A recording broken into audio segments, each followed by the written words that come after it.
레위기 12장 1절부터 8절입니다.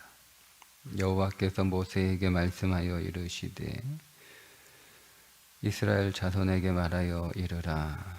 여인이 임신하여 남자를 낳으면 그는 이레 동안 부정하리니 곧 월경할 때와 같이 부정할 것이며 8째 날에는 그 아이의 포피를 벨 것이요 그 여인은 아직도 33일을 지내야 산혈이 깨끗하리니 정결하게 되는 기한이 차기 전에는 성물을 만지지도 말며 성소에 들어가지도 말 것이며 여자를 낳으면 그는 2일 동안 부정하리니 월경할 때와 같을 것이며 산혈이 깨끗하게 되면 66일을 지내야 하리라.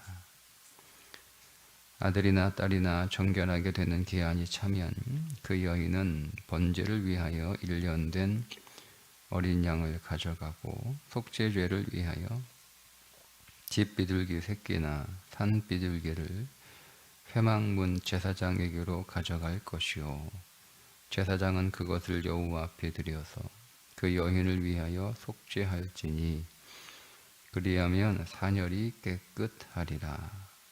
이는 아들이나 딸을 생산한 여인에게 대한 규례니라. 그 여인이 어린 양을 바치기에 힘이 미치지 못하면 산 비둘기 2마리나 집 비둘기 새끼 2마리를 가져다가 하나는 번제물로 하나는 속죄 제물로 삼을 것이요 제사장은 그를 위하여 속죄할지니 그가 정결하리라. 아멘. 아이를 낳은 여인에 대한 규례인데요. 우리가 이 말씀을 읽다 보면 왜 낳는 것이 무슨 부정한 일인가 이렇게 생각이 될 수 있는데 이 아이를 낳은 여인에 대한 이 규례를 보면 11장부터 나오는 그 15장까지 정한 것과 부정한 것에 관한 규례가 우리에게 왜 중요한지를 보여주는 굉장히 중요한 그 내용입니다. 왜 우리가 먹는 것들을 구별해서 먹어야 되느냐? 우리가 왜 보는 것들을 구별해서 봐야 되느냐? 우리가 말도 가려서 해야 되고 또 우리의 모든 삶 자체가 우리가 구원받았음에도 불구하고 계속 정결한 삶을 살아야 하는 그 이유가 무엇인가? 그것을 말씀해 주기 위해서 이제 먹을 수 있는 것, 먹을 수 없는 것, 만질 수 있는 것, 만질 수 없는 것, 이런 규례들이 11장에 나오잖아요. 근데 여러분, 이것을 성경이 우리들에게 가르쳐 주기, 그 의미를 가르쳐 주기 위해서 나오는 내용이 아이를 낳은 여인에 관한 규례라고 보시면 됩니다.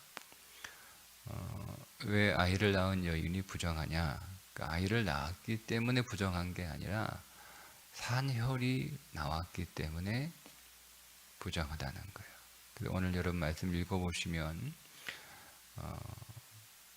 산혈이라고 하는 단어가 3번 반복됩니다. 산혈, 산혈, 산혈 이렇게 나오죠.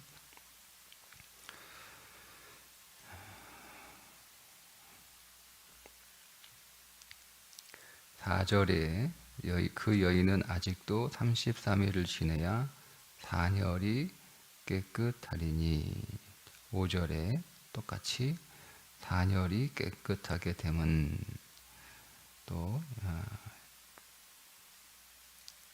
7절인가요? 산혈이 깨끗하리라 이렇게 그렇죠? 그러니까 피가 밖으로 나왔기 때문에 부정하다는 거예요. 근데 여러분 이 부정하다라고 하는 그 우리말을 부정하다 그러면 우리는 이게 어떤 의미예요? 그냥 우리 한국말로 하면 에이 재수없어 뭐 이런 그런 것들을 포함하는 뜻이잖아요, 그죠? 네. 근데 이 부정하다라고 하는 단어의 의미는 온전해지지 않았다 이 뜻이에요. 그러니까 피가 밖으로 나오는 거, 여러분 피가 밖으로 나오는 건 온전한 건 아니잖아요, 그죠? 네. 피가 밖으로 나왔다라고 하는 것은 문제가 생겼다는 거예요. 우리가 어제 11장 봤지만 이 죽음이라고 하는 것에 대해서 굉장히 성경이 예민하잖아요. 그래서 죽은 부정한 짐승의 죽음에 접촉하면 사람도 부정하고 그날 저녁까지 물로 다 씻어야 되고 물건들은 씻을 수 없는 물건들은 깨트려야 되고, 그죠? 그러니까 피가 이렇게 밖으로 나왔다라고 하는 것은 조금 부드럽게 표현하면 온전함이 깨진 거예요. 온전해지지 않았다라는 뜻이고요. 그것을 조금 강하게 얘기하면 죽음에 노출됐다는 뜻입니다. 그래서 정하게 됐다, 부정하다라는 말이 그런 뜻이에요. 부정하다라고 하는 말은 그러니까 우리가 생각하는 그런 이미지가 아니고요. 온전함이 깨졌다. 좀 심하게 얘기하면 죽음에 노출됐다 이런 뜻이에요. 그러니까 이거를 다시 온전하게 만드는 과정이 정하게 만드는 과정이에요. 그리고 그 죽음에 노출되었던 오늘 우리의 삶을 다시 생명으로 가져가게 하는 그 과정을 정하게 하는 과정이라고 이해하시면 돼요. 이제 그걸 우리가 다 이해를 못하니까 그게 이제 아이를 낳은 여인에 대한 말씀을 가지고 우리들에게 설명을 해주시는 거예요. 그러니까 출산할 때 많은 피가 나오니까 그는 그 사람의 신체가 몸 상태가 온전해지지 않은 거예요. 그리고 그것은 죽음에 노출된 상태이기 때문에 이거를 다시 회복시켜주는 과정이 필요한 거예요. 그 회복시켜주는 과정에 기간이 있는 거죠. 그래서 7일 동안 부정합니다. 남자아이를 낳으면 7일 동안 부정하고 여자아이를 낳으면 14일, 그 2배, 14일 동안 부정합니다. 그리고 다시 정결하게 되는 기간이 필요한데 남자아이를 낳았을 경우에는 며칠이죠? 33일입니다. 33일. 그리고 여자아이를 낳았을 경우에는 정결하게 되는데 필요한 기간이 66일입니다. 2배죠. 남자는 7일 동안 부정한데 여자아이는 2배 14일 동안 부정하고, 남자 아이일 경우에는 정결하게 되는 기한이 필요한 기간이 33일이고 또 여자아이는 그 2배인 66일 이렇게 되는 거예요.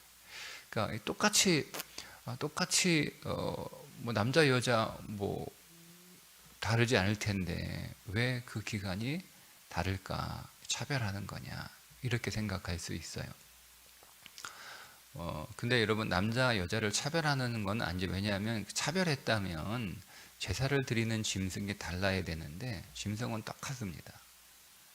그러면 왜 이런 기간의 차이를 줬는가 하는 거예요. 여러분 저희 어머니 같은 경우도 그 막내가 여동생인데 딸 낳으니까 우리 어머니가 미역국도 안 끓여주고 어디 가셨답니다. 시어머니가. 그죠? 그러니까 우리는 불과 몇십 년 전만 하더라도 지금은 딸 낳으면 막 아들 낳으면 막 불쌍하게 쳐다보는 시대고 딸 낳으면 막 좋다고 이렇게 박수하는 시대지만 불과 제가 어릴 때만 하더라도 딸을 낳으면 그 위에 아들이 둘이나 있는데도 왜 우리 할머니는 딸 낳았다고 우리 어머니 미역국도 안 끓여주고 어디 가셨을까? 그러니까 불과 우리나라도 몇십 년 전만 하더라도 딸을 낳으면 이렇게 그 여자아이가 홀대받고 또 이렇게 잘 돌봄을 받지 못하는 그런 시대였단 말이에요. 근데 이 고대 시대는 더했겠죠. 이 고대 시대는 여자는 인구조사에 들어가지도 않아요. 여자는. 그러니까 여자는 그렇게 어떤 사람으로 대우받지 못하는 시대예요. 그래서 딸을 낳으면 어떻게 했어요?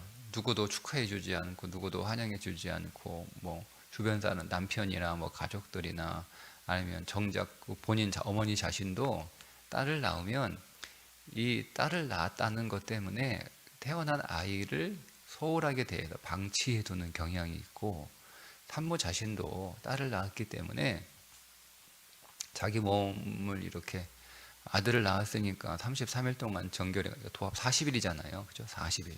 7일 동안 부정하고 33일 동안 정결한 과정의 시간들을 거치는 게 40일이거든요.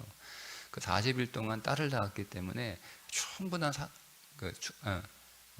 그 딸을 낳으면 그 충분한 산후조리를 할 수 있는 기간을 못 가질 것 같으니까 아예 2배를 줘버린 거예요. 2배를. 2배를. 그러니까 차이를 두는 게 아니고, 아들을 낳으면 40일 산후조리 하는데 딸 낳으면 나흘도 못 한단 말이에요. 그러니까 아예 제도적으로 하나님께서 너는 딸을 낳았으니까 80일 동안 산후조리 해라. 그렇게 맞춰줘야 적어도 40일 산후조리 하는 효과가 나타날 거라는 거죠. 사람들의 문화 안에서. 이해되셨죠? 네? 그러니까 이 목적이 뭐죠? 그러니까 목적이 여러 가지 뭐 위생적인 생리학적인 목적은 뭐 우리 어려우니까 그 뒤로 두고, 물론 그런 이유가 분명히 있어요. 그러니까 여러분, 아들을 낳으면 이런 거예요. 뭐가 차별이 아니고요. 아들을 낳으면 이미 이 고대 시대에 이스라엘 백성들은 아들을 낳으면 산후조리 40일 휴가받고, 딸 낳으면 산후조리 휴가가 80일을 받는 거예요. 대단하죠. 대단하죠. 그런 기간 동안 뭐 하냐면, 이 온전해지지 않는 몸이 온전해지는 기간을 거치는 거예요. 그러니까 이 40일, 80일, 이 숫자는 중요한 게 아니야. 이게 4라고 하는 숫자가 중요한 거예요. 그러니까 40일, 80일 이게 중요한 게 아니고, 왜 남자는 40일이고 여자는 80일이야. 이 숫자가 중요한 게 아니고 4라고 하는 숫자가 중요한 거예요. 4.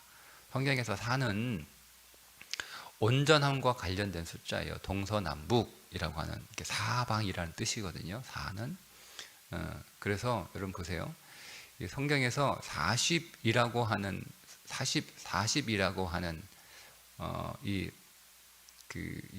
기간이 나올 때는요, 다 뭔가 새롭게 변화되고 그 모든 죽음의 것들이 물러나고 생명으로 새롭게 채워지는 기간들이 다 40일입니다.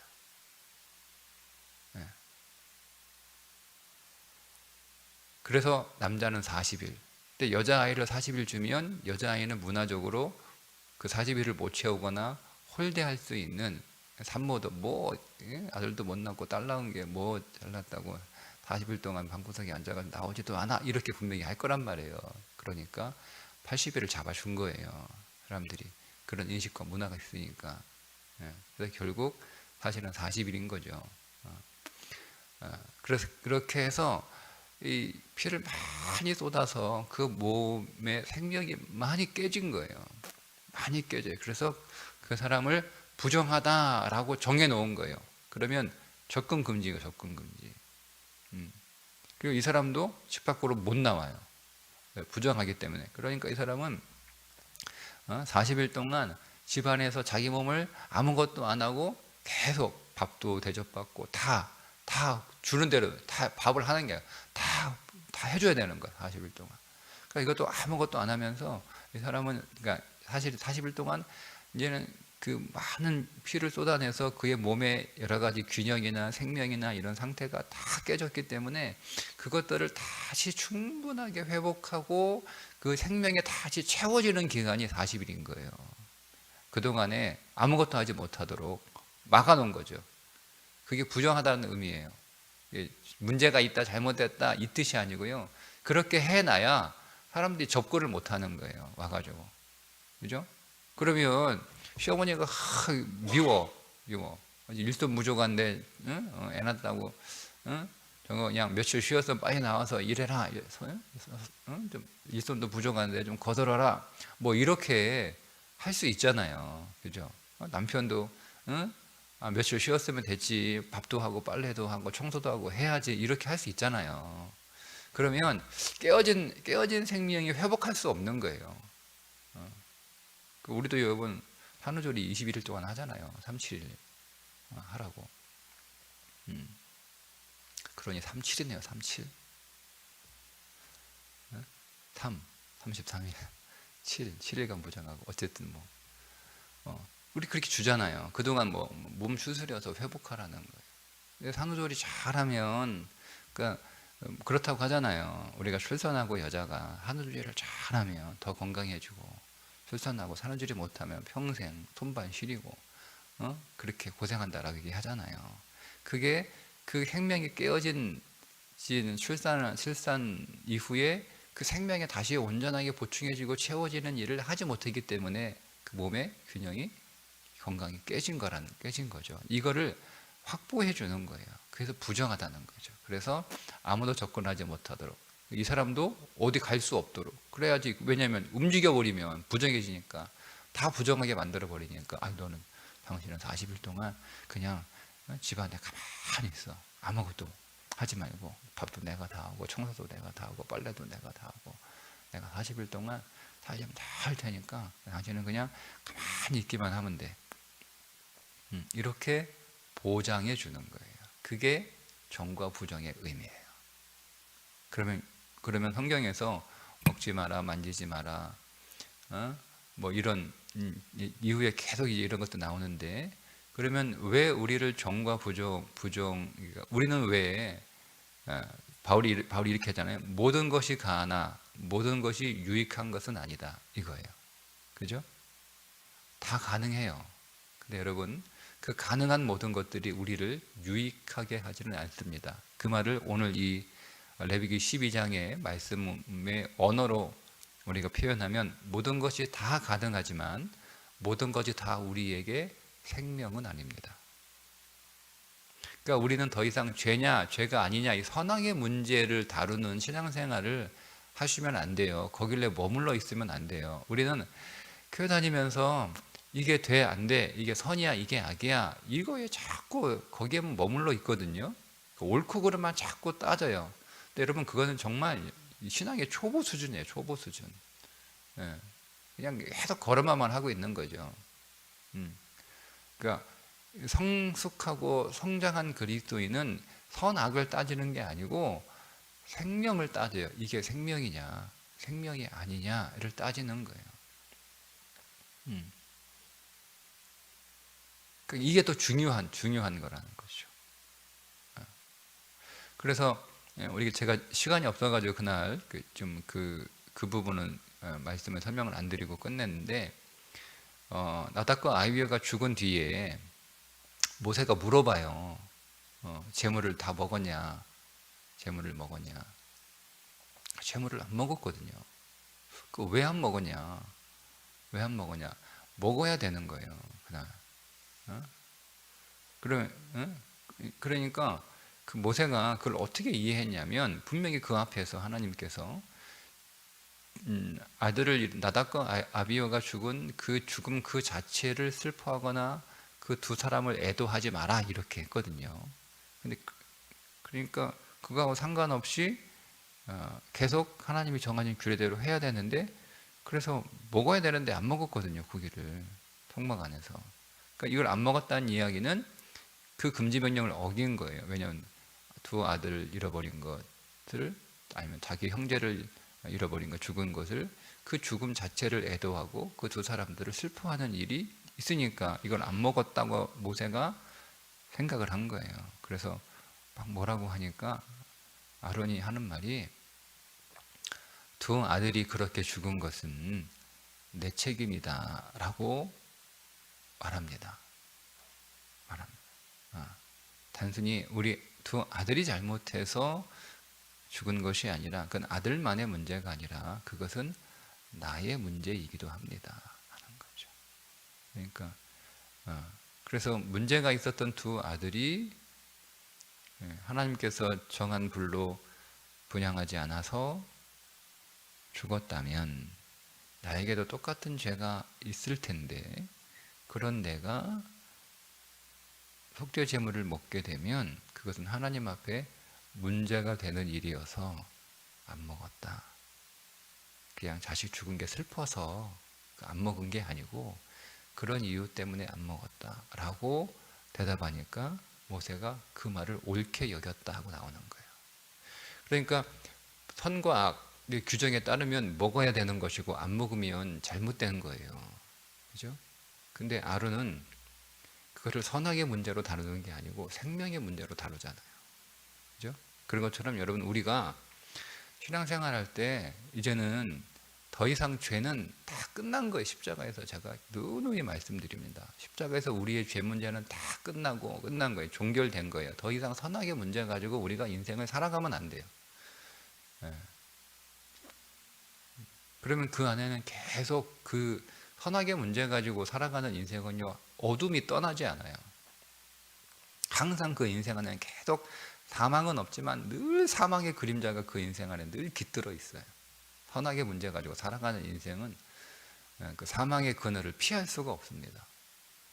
그냥 그늘 안으로, 그 사망의 그늘 안으로 다 들어가 항상 그 사망의 증상들을 계속 겪으면서 사는 거예요. 죽지는 않는데 계속 병이 있는 거예요, 몸 안에.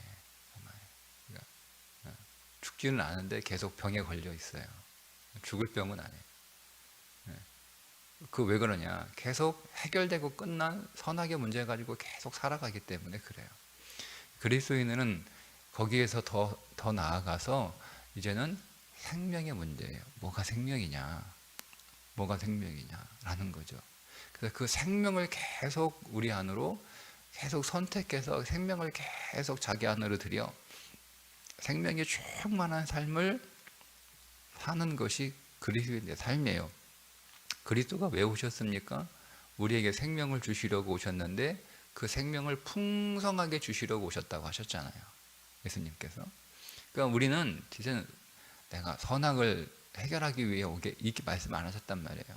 그러니까 이 레위기의 정결법은 생명, 우리가 어떻게 하면 더 생명으로 풍성해지고 충만한 삶을 살아갈까를 가르쳐주는 말씀이에요.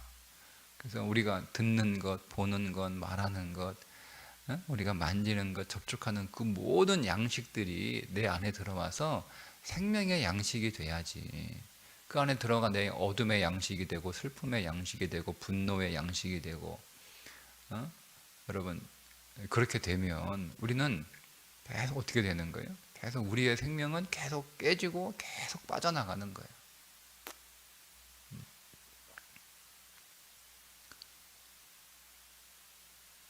그것을 가르쳐 주는 것이 오늘 아이를 낳은 여인에 대한 규례라는 거죠.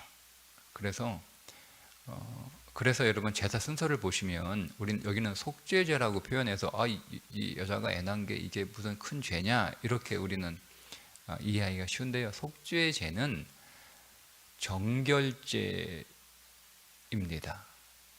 그러니까 여기서는 사실은 단어는 그렇지만 우리가 의미를 정확하게 전달하려면 정결죄를 드려라 이렇게 속죄죄로 정결죄를 드려라 이렇게 해야 맞아요.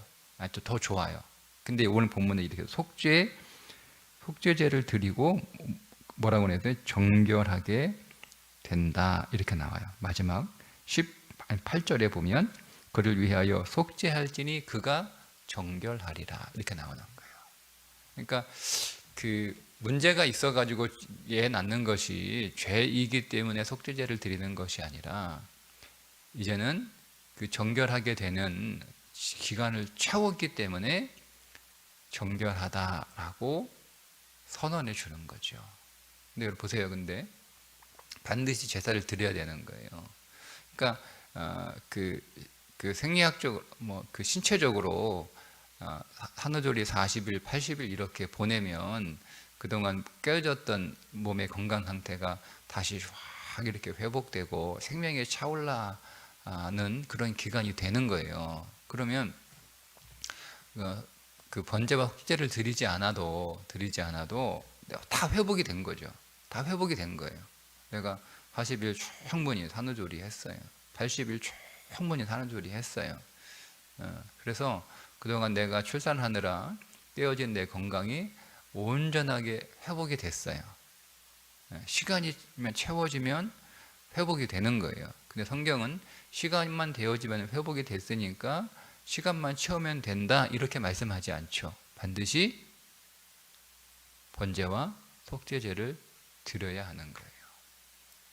반드시 드려야 되기 때문에 정말 가난해서 어린 양을 바칠 수 없는 산모가 있을 거 아니에요. 그러면 그런 산모를 위해서 어떻게 해요? 비둘기 2마리 가져와 1마리는 번제로 1마리는 속죄제로 드려라 라고 반드시 제사를 드리게 했다는 거예요. 여러분, 우리의 신앙생활은 여러분 시간이 간다고 해결되지 않아요. 그러니까 여러분, 우리 보통 그런 생각이 있잖아요. 시간이 지나면 해결돼. 시간이 지나면 해결돼. 여러분, 시간이 지나고 시간이 채워진다고 되는 게 아니에요. 반드시 시간도 필요하고 중요하고 시간도 채워되지만 반드시 믿음의 결단과 믿음에 순종하는 그 일이 분명하게 있어야 되는 거예요. 뭐 우리가 왜냐면 누구하고 우리 관계가 안 좋아졌어요. 서먹서먹해요. 그러면 뭐 그 매듭을 확실하게 줘야 되는데 그게 좀 불편하니까 그냥 시간이 지나면 해결되겠지, 그죠? 시간이 많이 지나면 이제 다 감정도 좀 수그러들고 그래서 그죠? 매듭을 정확하게 풀지 않고 그냥 시간만 채워. 그게 그리스도의 삶이 아니라는 거예요. 그리스도의 삶은 시간만 채우고 시간만 지나간다고 해서 그렇게 되어지는 삶을 살지 말고 시간도 필요합니다. 그죠? 온전하게 되는 40일과 80일의 시간이 필요합니다. 그 시간을 채워야 되는 건 맞아요. 그리고 정확하게 매듭을 지으라는 거예요. 신앙은 정확하게 매듭을 짓는 그 시간이 있어야 되는 거예요. 그래서 번제하고 속죄제 안 드린다고 뭐 갑자기 이 여인들이 뭐 병에 걸리거나 다시 아파지거나 그런 일은 없어요. 충분히 회복이 돼서 건강에 다 돌아와요. 그래서 건강한 몸이 되는 거예요. 그래도 정확하게 영적으로 믿음 안에서 매듭 짓는 번제. 이 번제는 하나님 앞에 온전히 드린다는 뜻이니까 속죄제를 먼저 드리지 않잖아요. 만약에 이게 문제였으면, 이게 죄였으면 속죄제를 먼저 드려야 맞습니다. 근데 이게 죄가 아니기 때문에 속죄제는 나중에 드리는 거예요. 그 속죄제는 죄 때문에 드리는 제사가 아니고 정결제가 되는 거죠. 그래서 번제를 먼저 드려요. 하나님 감사합니다는 거죠. 나에게 자녀를 주셔서 감사합니다. 이 자녀 하나님 뜻에 맞게 제가 나에게 맡기신 하나님의 자녀이오니 제가 잘 키우겠습니다 라고 하는 번제를 드리는 거예요. 제가 이 자녀를 키우는 일에 제 삶을 온전하게 헌신하겠습니다. 그러니까 자녀 양육이 하나님께서 주신 사역과 사명이 되는 거죠. 그 일을 제가 잘하겠습니다. 이게 번제예요. 그리고 그 다음 정결제를 드리는, 속죄제의 방식으로 정결제를 드리는 거예요. 제가 정결하게 되었습니다 라고. 어떻게 그동안은 성소에 못 들어가요. 성물도 만질 수 없어요. 이 기간이 끝나야 성소에 들어갈 수 있고 예배 드릴 수 있고 이것이 끝나야 이 속죄제를, 이 정결제를 통해서 성물도 만질 수 있고 온전하게 몸만 온전하게 돌아오는 게 아니라 삶도 생활도 온전하게 돌아오는 것이 있다라고 하는 거죠. 이게 중요한 거예요. 그러니 여러분, 시간만 채우려고 하는, 시간만 가기를 바라는 그런 수준에 여러분 우리가 머물러 있지 않고 우리 안에 분명히 어떤 매듭이 있어야 되는 거예요. 영적인 매듭, 신앙적인 매듭, 그 믿음의 매듭을 정확하게 짓고 구분해서 이제는 내가 온전하게 되었음을 선언하고 선포하고 하나님 앞에 감사하고 예배하는 그런 영적인 매듭이 우리 인생 안에 반드시 있어야 된다라고 하는 거죠. 그것이 우리 아이를 낳은 여인에 관한 규례가 주는 메시지입니다. 오늘도 우리가 선악으로 살지 않고 여러분 생명으로 사시기를 축복합니다. 옳고 그름을 따지지 마시고 그 수준이 아니라 우리가 옳아도 생명이 아닌 것이 있고요. 틀려도 생명인 것이 있어요. 우리에게는 이제 그렇게 된 거예요. 응? 그러니 우리가 옳다고 해서 다 여러분 가질 수 있는 것이 아니고 생명인 것들만 우리 안에 들어와야 됩니다. 여러분 잘못됐다고 해서 다 문제가 있는 게 아니에요. 때로는 생명을 위해서 잘못된 것이 오늘 우리의 삶에 들어올 수도 있는 거예요. 우리가 잘못했다고 생각되는 것들 있잖아요. 나는 절대 안 돼. 내 기준에는 절대 안 돼. 나는 평생 그렇게 살았어. 그런 게 더 이상 우리 안에 없는 거예요. 절대 안 되는 게 어디 있어요. 우리는 생명을 위해서 무엇든 할 수 있는 자들이 되어야 됩니다. 뭐든 할 수 있어요. 생명을 위해서 예수님이 죄인도 될 수 있는 거예요. 생명을 위해서 하나님이 사람으로도 오실 수 있는 거예요. 생명을 위해서 죄 없는 하나님이 십자가에서 죽으실 수도 있는 거예요. 뭐든 못합니까? 생명을 위해서. 그게 주님이 우리에게 보여주신 삶이에요. 그러니까 생명을 위해서 우린 뭐든 할 수 있어요. 나는 죽어도 못해. 그런 건 없는 거예요. 우리에겐 더 이상. 그러니 저와 여러분이 우리가 더 정결해지고 더 생명으로 채워지고 더 생명력이 강해지는 그런 오늘 하루가 되시기를 주님의 이름으로 축복합니다. 기도하겠습니다. 하나님, 우리에게 더 생명으로 풍성케 하시려고 이 정결한 규정을 주신 줄 깨닫게 하시니 감사합니다. 하나님, 더 이상 선악으로 살지 않게 하시고 생명으로 사는 인생 되게 해 주옵소서.